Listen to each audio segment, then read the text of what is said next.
Muito bem, essa aula sobre colisões mecânicas e energia. Agora a gente vai misturar esses dois temas em alguns exercícios. Então vamos lá.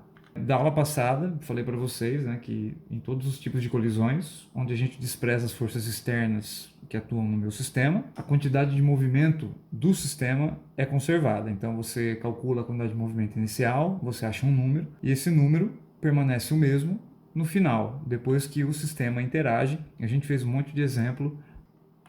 E na aula de hoje a gente vai focar um pouco mais na energia cinética dos sistemas. Porque nas colisões reais, que são todas as colisões que você consegue imaginar aí e que acontecem no cotidiano, naturalmente, a energia cinética do teu sistema, dos corpos que estão colidindo, não se conserva. Porque você sempre vai ter algum tipo de dissipação, como energia térmica, energia sonora, ou o trabalho foi realizado para deformar os corpos, você tem atrito, você tem colisão com o ar e uma série de outras coisas. A gente classifica as colisões com relação à energia. São 3 tipos de colisões. Então, o primeiro tipo a gente chama de colisões parcialmente elásticas. São aquelas que há perda de energia e os corpos não ficam grudados depois da colisão. Depois que colidiram, as velocidades mudam. Então eu posso escrever que a energia cinética final é diferente da inicial. Até aqui sem problemas. O segundo tipo a gente classifica de colisão inelástica. Então, nesse caso, além da perda de energia, os corpos eles grudam depois de colidirem. E a gente vai trabalhar essas colisões em alguns exercícios daqui a pouco. Então, de novo, eu consigo escrever que a energia cinética final é diferente da inicial. E mais, numa colisão inelástica é quando os objetos perdem mais energia possível. Ou seja, você tem a maior redução possível de energia numa colisão. É quando eles batem e grudam. E o último tipo de colisão a gente chama de colisão perfeitamente elástica. Isso aqui trata-se de uma situação ideal, onde os corpos não sofrem deformações e a energia cinética é a mesma. Então eu posso escrever que a energia cinética inicial do meu sistema é igual à energia cinética final do meu sistema. Bom, uma situação ideal, ela não existe na realidade, certo? Quando a gente está desprezando o atrito, desprezando a resistência do ar, considere uma mola ideal, considere um fio ideal, a gente está fazendo uma aproximação de certas situações reais. Porque quando a gente idealiza uma situação, a gente transforma ela em algo mais simples de ser tratado, por exemplo, tratado matematicamente, que não está tão distante assim de certas situações reais. Então, o caso ideal, ele funciona muitas vezes como um guia que permite a gente prever o que é possível ou não é possível. Eu vou dar um exemplo na química, porque vocês químicos usam essa idealização quando vocês vão estudar a cinética dos gases. Vocês vão estudar isso na matéria chamada Físico-Química 1 e também Físico-Química 2. Porque quando a gente supõe que um gás ele é ideal, a gente está considerando que os átomos eles são corpos que colidem uns com os outros de forma elástica. Ou seja, você não tem dissipação de energia cinética. Isso não é uma ideia muito maluca, porque quando a gente abaixa a concentração dos gases, os resultados que a gente tem medindo pressão e temperatura são muito próximos da situação ideal. Então, dito isso, vamos para os nossos exercícios, para você chegar bem preparado no segundo ano e detonar na Fisicoquímica 1 e Fisicoquímica 2. Então, eu vou ser um pouco mais rápido aqui nas contas, porque o que vai interessar é a gente classificar a colisão, certo? Então, tá aí os dois veículos e eu quero que você determine a velocidade do veículo B após a colisão e classifique a colisão. Então, você tem o veículo A de massa 6 kg, velocidade 5, vai colidir de frente com o veículo B de massa 4 kg e velocidade 10. Depois da colisão, o móvel A ele foi espirrado para trás, ele inverteu o sentido do movimento e passou a caminhar com velocidade 2. Vamos descobrir a velocidade do móvel B. Isso aqui é um sistema isolado, desprezei atritos, a única força trocada entre eles é uma força interna do sistema AB, e a gente pode escrever que a quantidade de movimento inicial é igual à quantidade de movimento final. Então no início eu tenho dois corpos, e eu vou escrever aqui a quantidade de movimento de cada um, quantidade de movimento do móvel A, mais quantidade de movimento do móvel B, igual. Depois da colisão eu continuo tendo dois corpos, quantidade de movimento do móvel A depois da colisão, velocidade A diferente, V a', mais quantidade de movimento do móvel B depois da colisão, velocidade que eu quero descobrir, VB'. Colocando os valores aqui, toma cuidado porque esta velocidade é negativa, menos 10 para esse cara, e esta velocidade do A também é negativa, menos 2 para esse cara. Então, substituindo valores, a gente tem 6 vezes 5 para o A, 4 vezes menos 10 para o B, 6 vezes menos 2 para o A e 4VB' para o B. Fazendo as contas, 30 menos 40 desse lado, menos 12 mais 4VB' do outro lado. Isolando 4VB', vou deixar ele aqui desse lado, então a gente tem 30 menos 40 mais 12 é igual a 4VB'. Resolvendo isso aqui, do lado esquerdo 2, do lado direito 4VB', o 4 vai passar dividindo e VB' vai ser igual a meio metro por segundo. Velocidade positiva, então depois da colisão, o B ele voltou com velocidade de meio metro por segundo. Então os dois eles espirraram, voltou cada um para o seu lado de onde eles vinham vindo, cara. Essa pancada foi forte. Vamos agora classificar a colisão. Então como é que a gente faz isso? A gente vai calcular a energia cinética inicial, calcular a energia cinética final e comparar. São iguais? São diferentes? Eu acho que você já pode dizer que isso aqui não é uma colisão inelástica, porque eles não ficaram grudados depois da colisão. Então vamos fazer a conta. A energia inicial é a energia cinética do A, mais a energia cinética do B antes da colisão, substituindo valores, 6 vezes 5 ao quadrado para o A, mais 4 vezes menos 10 ao quadrado para o B, certo? Dividido por 2. Resolvendo isso aqui vai me dar 75 mais 200, que é 275 joules. Essa é a minha energia inicial antes da colisão. Depois da colisão, eu tenho uma quantidade de energia final de dois corpos separados, então, energia cinética dos dois, eu estou usando VA' e VB' agora ao quadrado, substituindo valores, eu vou ter 6 vezes menos 2 ao quadrado sobre 2 para o A, mais 4 vezes meio ao quadrado sobre 2 para o B. Resolvendo essa conta, eu tenho 12 mais meio, que vai me dar 12,5 joules. Então teve uma redução brutal de energia, olha só, começou com 2,75, terminou com 12,5. Então a gente pode classificar a colisão como sendo uma colisão parcialmente elástica. E está provado aqui, né? É só fazer a conta das energias e comparar elas assim que você já me prova que é uma colisão parcialmente elástica. Tranquilo, né? Eu trago um outro exemplo aqui, se você quiser pausar para tentar resolver, fique à vontade, eu até aconselho você a tentar fazer, porque eu vou fazer isso aqui bem rápido, então. Novamente, dois veículos colidindo de frente, depois da colisão o A continua caminhando para a direita, eu quero descobrir qual é a velocidade do B. Então, feitas as considerações, a quantidade de movimento inicial é igual à quantidade de movimento final. Já vou substituir valores tanto para o A quanto para o B, e eu vou ter o seguinte, eu tenho massa do A 8, velocidade do A 8, massa do B 2 e velocidade do B menos 3. Depois da colisão, massa do A 8, velocidade 3,6 e massa do B é 2 e a velocidade eu quero descobrir. Resolvendo então as contas, eu tenho 64 menos 6 igual a 28,8 mais 2 VB'. Eu tenho então aqui 58 menos 28,8, que já veio para cá, igual a 2 VB'. Meu VB' vai ser igual a 29,2 dividido por 2, então VB' é igual a 14,6 metros por segundo. Então olha só, o B ele tem uma massa baixa, né? E o A uma massa bem alta, é um cara bem pesado. Quando eles colidem de frente, o B é praticamente espirrado de volta com uma velocidade bem alta, 14,6. É uma baita de uma colisão. Agora vamos olhar as energias desse exemplo. A energia inicial é a cinética do A mais a cinética do B. Substituindo valores é isso que temos. E se a gente fizer essas contas, a gente vai ter o resultado de 265 joules para o início.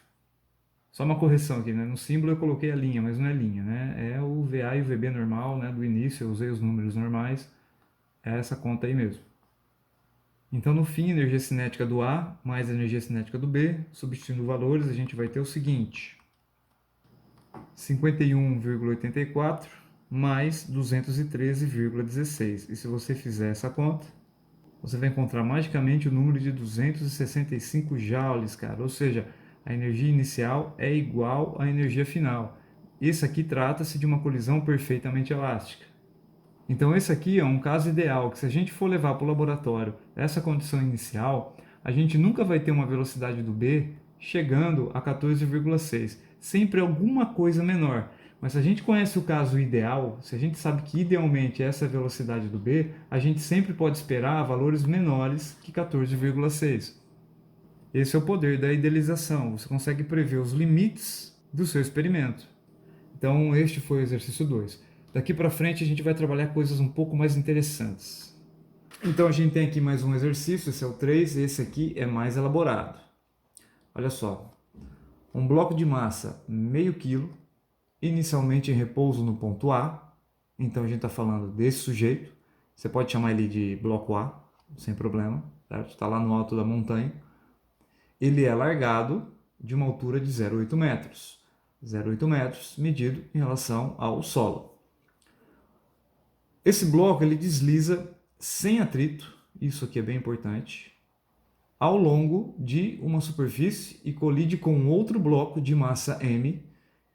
Massa M é meio quilo, né? Porque esse M, esse símbolo, se esse símbolo representa meio quilo, esse aqui também tem que representar meio quilo. Então, ou seja, eles têm a mesma massa.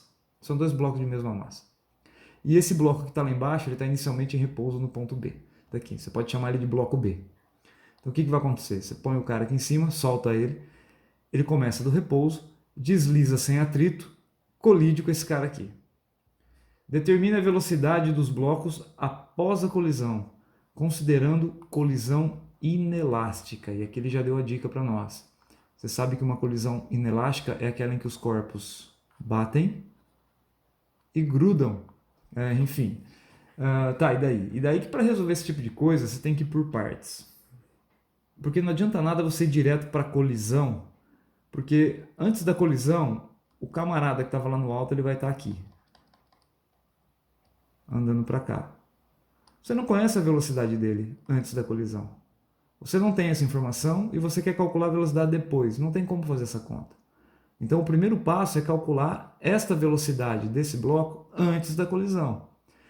E para fazer isso, você vai comparar as energias, lá no alto e aqui embaixo. Acho que você entendeu. Então o primeiro passo é calcular a velocidade do corpo A antes da colisão. E para fazer isso, você vai comparar a energia. Que energia que ele tem aqui no alto? Ele só tem energia potencial da gravidade. Ele não está em movimento, ele não está preso a nenhuma mola. Essa quantidade de energia vai ser igual a toda a energia que ele tem aqui embaixo antes de bater, antes da colisão, que é apenas energia de movimento, nossa famosa energia cinética, mVA² sobre 2. E você só pode dizer que isto é igual a isto aqui porque o exercício disse que não tem atrito enquanto ele desliza pelo morro. Aqui eu posso cortar massa com massa e substituir os valores. Tá aí, gravidade 10, altura 0,8. Então 10 vezes 0,8 é 8, passo 2 multiplicando, está aqui. Então desse lado eu tenho 16 igual a VA². Então se eu extrair a raiz quadrada, eu vou escolher a raiz positiva, mais 4 metros por segundo. Essa é a velocidade com que o A chega no solo antes de colidir com o B. Muito bem. Agora, no segundo passo, a gente pode tratar a colisão propriamente dita. Então, na colisão, eu posso dizer que a quantidade de movimento se conserva. A quantidade de movimento antes da colisão é igual à quantidade de movimento depois da colisão. É assim que eu escrevo. Então, antes da colisão, eu tenho dois corpos. Eu tenho um MA com velocidade VA. Eu tenho um MB com velocidade VB. E depois da colisão, eu sei que eles passam a andar unidos, porque o exercício me informou que a colisão é inelástica. Então eu tenho um corpo só, cuja massa é a soma das massas, e a velocidade é o que eu quero descobrir. Substituindo valores, então. Então sobra do lado esquerdo meio vezes 4, isso aqui dá 2, e do lado direito 1 vezes v, ou seja, velocidade é de 2 metros por segundo, desses corpos que passam a andar grudados. Então esse é um exercício que você precisa quebrar ele em 2. Antes da colisão, você precisa analisar a energia do corpo para poder calcular a velocidade dele e depois tratar a colisão. Você não pode tratar a colisão de uma vez só. Beleza? Então vamos para mais um aqui. Ó, esse parece bacana, esse parece legal. Então exercício 4, o bloco A, esse sujeito, de massa 25 quilos, é um belo bloco, bem pesado. Ele desliza com velocidade de 3 metros por segundo. Beleza, ele está caminhando. Ele colide com o bloco B em repouso, então o B está paradão aqui, e a massa do B é 15 quilos. Após a colisão, ambos deslizam unidos. Opa, essa palavra é bonita. Ou seja, isso aqui é uma colisão inelástica, certo? Igual ao exercício anterior. Em direção a uma mola. Então tem uma mola aqui no final. E a constante de mola é 56.250 newtons por metro. Que número maravilhoso. E essa mola é bem dura, né? É uma mola que está ali justamente para segurar esses dois caras bem pesados que vão chegar até ela. Considerando a mola ideal, o que significa a mola ideal lá do começo? Significa que essa mola não dissipa energia. E também, desprezando os atritos, novamente, calcule a deformação máxima que a mola sofrerá para frear os dois blocos. Pô, cara, então, de novo, é o típico problema que você vai ter que quebrar em duas partes. Então, olhando a ordem cronológica dos eventos, primeiro o corpo A colide com o B, eles grudam, passam a caminhar juntos e empurram a mola. Então eu vou desenhar aqui uma configuração final para esse sistema. Tá aqui, essa é a configuração final do meu sistema, e se você pegar a mola desde a posição de equilíbrio até a nova posição, isso aqui, essa diferença é o que a gente chama de deformação X, e é isso que eu quero calcular. Tudo bem? Então eu vou para o primeiro passo. Seguindo a ordem cronológica, teve uma colisão. Vamos descobrir qual é a velocidade que esses corpos caminham grudados depois da colisão. Então numa colisão, para um sistema isolado, eu posso dizer que a quantidade de movimento inicial é igual à quantidade de movimento final. Antes da colisão eu tenho dois corpos, mas só o A está em movimento, então eu vou escrever massa do A vezes velocidade do A. Isso aqui para o B é igual a zero, porque o B está parado, beleza? E depois da colisão eles estão grudados. A massa total é a soma das massas e eles caminham com uma velocidade que eu quero descobrir. Substituindo os valores aqui, a gente tem o seguinte. Resolvendo isso aqui, eu tenho que quando eu passo 40 dividindo, eu descubro que a velocidade é igual a 1,875 metros por segundo, uma velocidade bem baixa, beleza? Então bateu, grudou, passaram a caminhar com uma velocidade mais baixa. Até aqui tudo bem. Como a gente está considerando a mola ideal, estamos desprezando os atritos, após a colisão, toda a energia que esses corpos possuem vai se manter constante. Antes de chegar na mola, esses corpos estão em movimento, então eles possuem apenas a energia cinética. Massa vezes velocidade ao quadrado dividido por 2. É a massa dos dois, né? Eles estão grudados. Essa energia se mantém até o fim. E no fim, eles empurraram a mola, eles pararam, a velocidade desses caras no fim é zero, beleza? E a energia que eles tinham de movimento foi transferida para a mola. Então, no fim, o sistema possui energia elástica. K x ao quadrado sobre 2, onde K é a constante de mola e x é a deformação que eu quero descobrir. Aqui eu posso cortar 2 com 2, substituindo todos os valores que eu tenho. É essa a conta final que eu preciso resolver, então eu preciso de algum espaço aqui. Tá, mas acho que cabe mais uma linha aqui embaixo. Então, fazendo essa conta, eu tenho... Beleza, agora eu preciso de espaço. Para terminar a conta, você vai passar esse grande número aqui, dividindo o camarada aqui do lado. Vamos puxar uma seta para cá e terminar essa conta aqui. Fazendo em amarelo, então. X ao quadrado vai ser igual. Então, x ao quadrado vai ser igual a 0,0025. E se você tirar a raiz quadrada desse número, ficou muito apertado, né? Você vai descobrir que o x é igual a 0,05 metros, ou seja, 5 centímetros. É o quanto essa mola se deforma para segurar esses dois corpos. E aí, você acha difícil esse tipo de exercício? Na lista vai ter vários desse tipo, tá? E a prova vai ser inteira em cima dessa mistura, quantidade de movimento e energia. Aqui eu encerro toda esta parte dos princípios de conservação, tanto da energia quanto da quantidade de movimento. Com elas a gente já consegue trabalhar muita coisa, mas muita coisa mesmo. E pessoal, na disciplina de Física 1 até agora, vocês viram ferramentas importantíssimas do curso. Então, até a próxima aula, espero que vocês estudem. Tirem as dúvidas comigo na quinta-feira, tá? Estou esperando vocês lá. Grande abraço.